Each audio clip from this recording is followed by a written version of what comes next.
Nous allons découvrir dans cette vidéo la marque du féminin en arabe, qui est la ta marbuta. La ta marbuta, c'est cette lettre-là, donc elle prend 2 points comme une ta normale. Elle prend cette forme lorsqu'elle s'accroche à la lettre qui la précède, et cette forme-là lorsqu'elle est isolée, c'est-à-dire précédée d'une lettre orpheline, comme ici, elle est précédée de la lettre ra, qui est une lettre orpheline. La ta marbuta s'écrit à la fin de la plupart des mots féminins en arabe, bien qu'il existe des exceptions. Par exemple, le mot khalifa, qui veut dire calife, est un mot masculin, pourtant il prend la ta marbuta à la fin.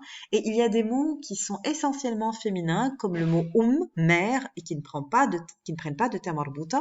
Et le mot shams aussi, par exemple, qui est masculin en français, soleil, et féminin en arabe, il ne prend pas pourtant la ta marbuta. Donc, quand vous voyez une ta marbuta à la fin d'un mot, c'est à 99% un mot féminin. La ta marbuta ne se prononce pas, c'est une lettre muette. Donc, je ne dis pas ashaqqat, je dis ashaqqa. Qu'est-ce que j'entends à la fin? J'entends un A. Parce que la ta marbuta est toujours précédée par la voyelle fatha.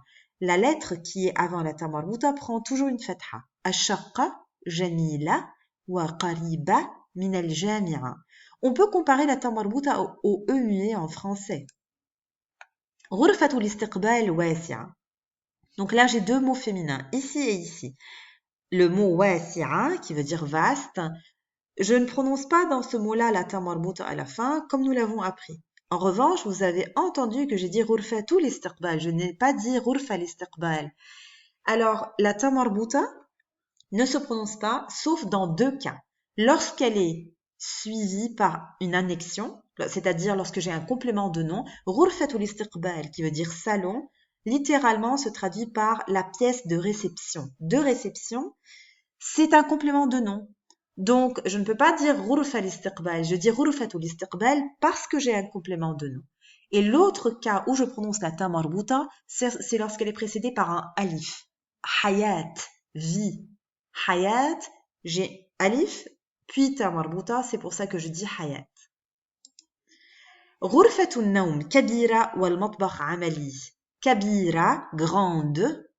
Je ne prononce pas la ta marbuta, j'entends A à la fin comme selon la règle générale. Mais ghurfatul nawm, je prononce ici la ta marbuta parce que j'ai la chambre à coucher. Là, j'ai un complément de nom. Donc, je prononce la ta marbuta. Ghurfatul nawm kabira. La chambre à coucher est grande. Wat-tawila huna mumtaza. Et la table ici est formidable. Tawila, mot féminin, finit par ta marbuta. Mumtaza, pareil, formidable, adjectif qui s'accorde en genre avec le mot tawila, il finit par ta marbuta, mais cette ta est en position isolée puisque le zay est une lettre orpheline. Litanawul wajba shahiya. Pour prendre un bon repas, un repas appétissant. Repas est masculin en français, féminin en arabe. Faites attention à ça, le genre des mots ne correspond pas forcément entre l'arabe et le français. Des mots peuvent être en français masculin, féminin en arabe et l'inverse est aussi correct. Donc là, wajba, repas, est masculin en français, alors qu'il est féminin en arabe, il finit par ta marbuta. Et là, l'adjectif appétissante finit par ta marbuta puisqu'il est féminin. Ahdartu ka'ka, un gâteau. J'ai apporté un gâteau. Gâteau est en français masculin. En arabe, il est féminin. Je retrouve ma ta marbuta. Lil munasaba pour cette occasion. Donc, munasaba ta marbuta puisque c'est un nom féminin.